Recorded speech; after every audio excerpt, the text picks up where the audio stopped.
another Aerox, nilagyan ulit ng backleg. So, naka 3-in-1 naman yung isa, spark. Sir, pa brake. Testingin natin. So, every time na i-brake mo, lumalakas, no? Brake light. Signal. Okay. Sa kabilang side.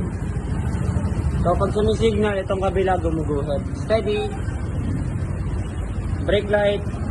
So, pag naka-signal, signal ulit. So, pag nag-signal ka, bigla ka nag-brake, brake. Okay, mag-brake light siya. Okay, steady. Papatay ng signal. So, kabila. So, may hazard din yan. Pakita natin yung hazard. May hazard na ba siya, sir? Wala pa pala siyang hazard. So, nilagyan namin ng mini driving. May switch siya sa ilalim. Then, naka-atom niya siya sa ilalim.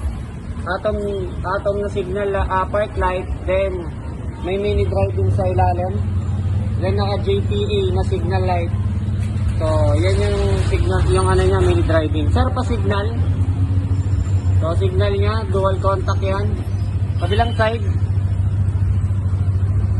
Okay, steady.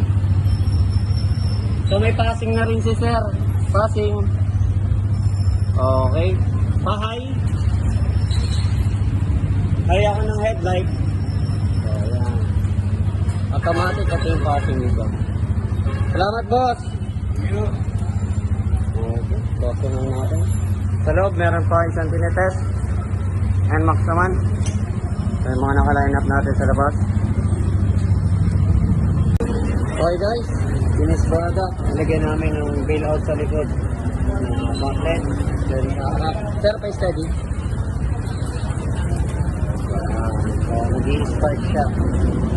Para pa naman, nilagyan ng atom, PCB board na rin yan, PCB, then may mini driving na rin. Pero pa-check ako ng mini driving. Okay, may mini driving na rin yan. Tapos may dual signal, then PCB board. Pero pa signal, dual park light, saka dual signal sa baba para lang atom. Sa kabilang side, steady. Passing. So, nilagyan na rin siya ng passing dito sa likuran. Naka-switch na yun.